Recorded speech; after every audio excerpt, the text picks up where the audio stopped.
Welcome back. We are counting down the days until Christmas. There are 12 days left. Can you believe only 12 days left? And so we're counting down the days till Christmas, Steadyworth style, with one financial planning tip per day. Each day is geared towards something that you can apply to your financial plan or to your life in the month of December. So all of these tips are year-end tips. So make sure you listen to each one and make sure that you've already applied all of this information by the end of the year to everything that you have going on in your financial situation. Without further ado, let's get into it.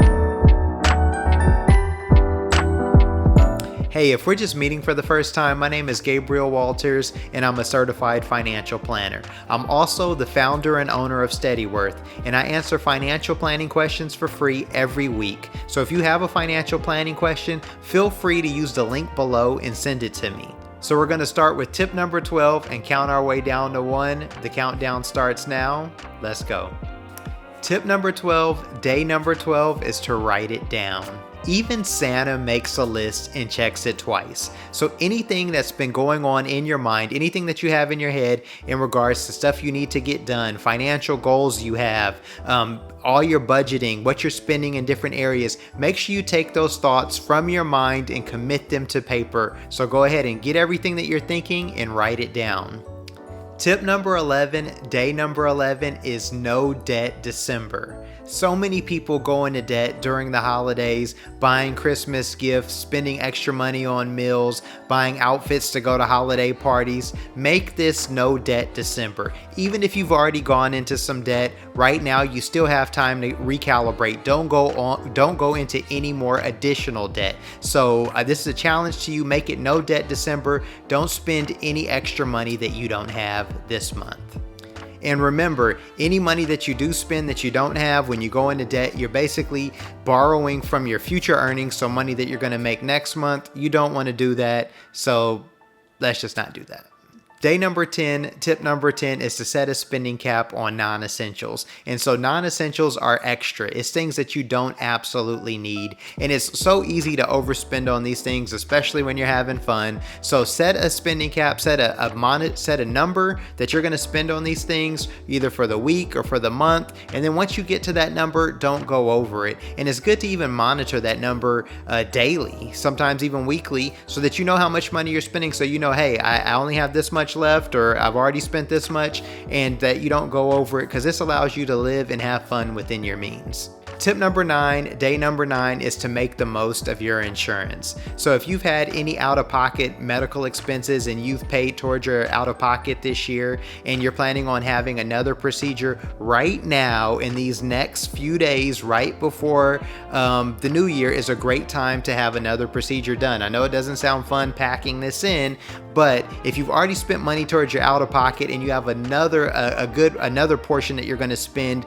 in medical bills, it's great to just go ahead and do it, because once you meet your max out-of-pocket, you don't have to pay anymore. You know, back in 2018, I once did this. I had a couple medical procedures, and then in December, it turned out that I needed to have another medical procedure. So I told the doctor, I'm like, hey, yeah, we can do it, but I need to do it before 12/31, before New Year's Eve, because I want it to go towards my max out-of-pocket so I don't have to pay any more money. So they end up getting me in for this procedure on like 12/30. So it was like the day before New Year's Eve, and technically, I mean, the procedure was pretty much virtually free because I'd already met my max out of pocket for the year. So if you have something that you need to have done at the doctor and you've already been working on that out of pocket, go ahead and have it done now. It'll save you some money for next year.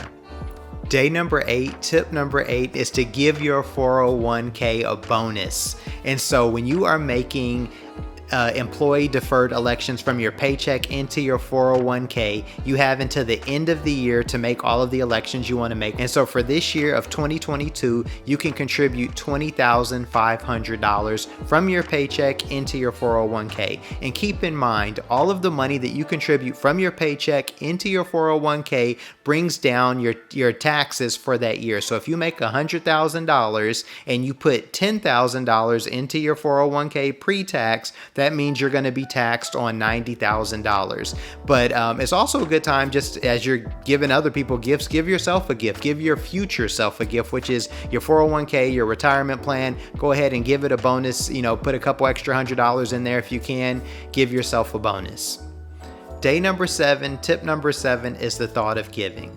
Have you ever waited to the last minute to go Christmas shopping, and then once you do, you end up spending a lot more money than what you were expecting because the selection is picked over and you're trying to make sure you do get a gift, so you end up buying something that's a little bit overpriced that you weren't planning on getting because you don't want to show up without something? I definitely have done this before, and so with the thought of giving, you want to be thoughtful about think about the people who you're buying gifts for the person or the people, and then think, what are the things that this person really values, what are the things they like, and how can I get them a thoughtful gift in advance that allows me to stay within my budget. And so also, if you need some great ideas on giving some gifts, some last minute gifts that are affordable, I'm going to link the Steadyworth gift guide above, in the card above, or in the description below, or both. And it'll just give you some last minute gift ideas. Most of these are going to probably be mail order, but you'll still be able to find them in stores. So these would be some gift ideas that won't break the bank, but try not to wait till the last minute in doing your Christmas shopping so that you can plan in advance. Day number 6, tip number 6 is don't skip any payments.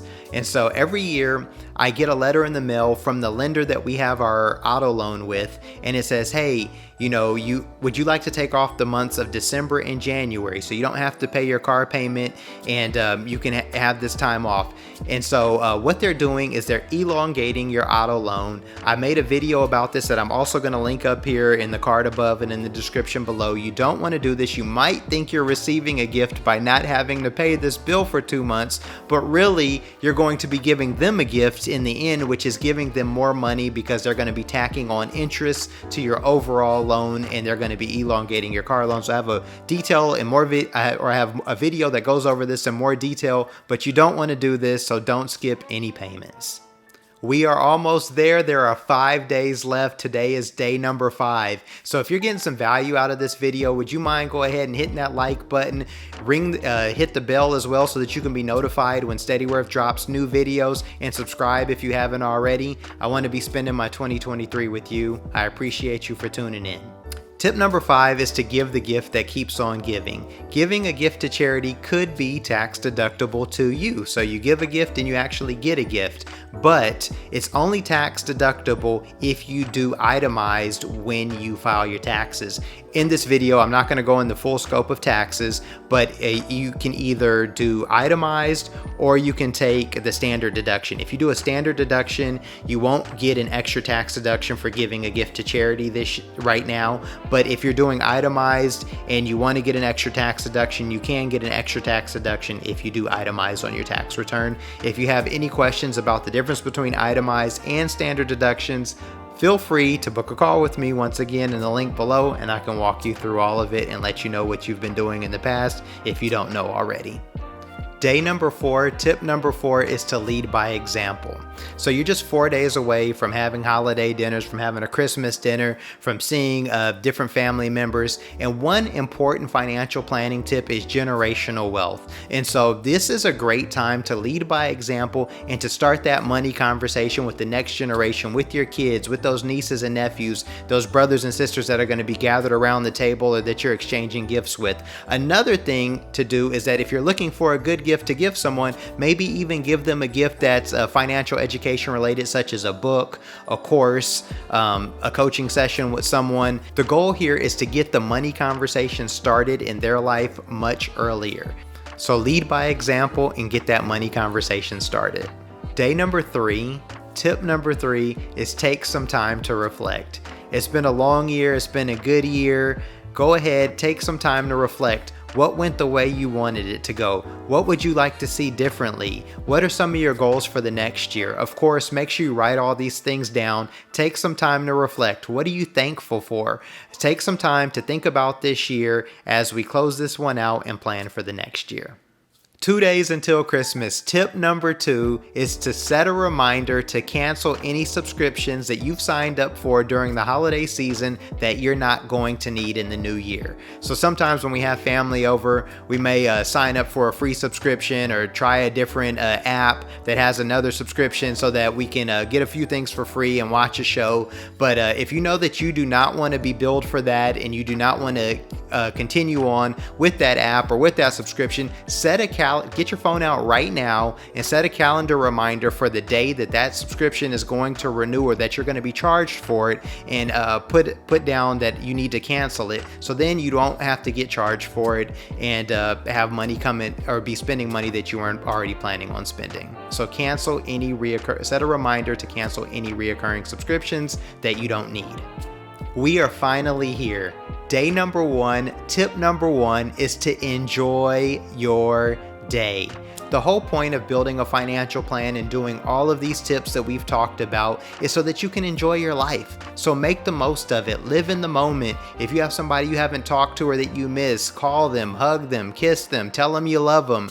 Make the most of your day. Live in the moment. Smell the flowers. Eat the dessert. Put on the sweats, whatever, and just live in the moment. Enjoy your day. Have a Merry Christmas. I just wanted to thank you all for rocking with me as we do these 12 tips. And from my family to yours, from Steadyworth to you, have a Merry Christmas. Be blessed. I'll see you in our next video.